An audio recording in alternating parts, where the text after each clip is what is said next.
What's the literal definition of risk? Business schools use risk analysis, so what do you mean by risk? We need a dictionary.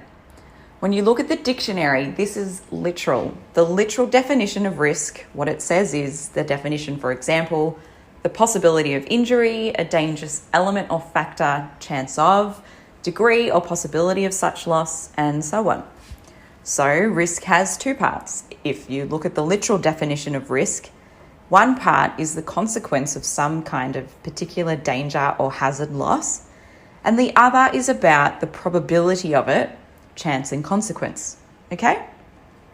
And then at least where the English language is concerned, when you look up the words safe and safety, which you'll learn, it's a little bit of a loop, a little circular argument that's free from harm or risks, secure from danger, harm or loss, the condition of being safe, and so on for all. And what do we take out of it? At least when we talk about safe, at least in the English language, we are talking about something that is safe or it sounds safe.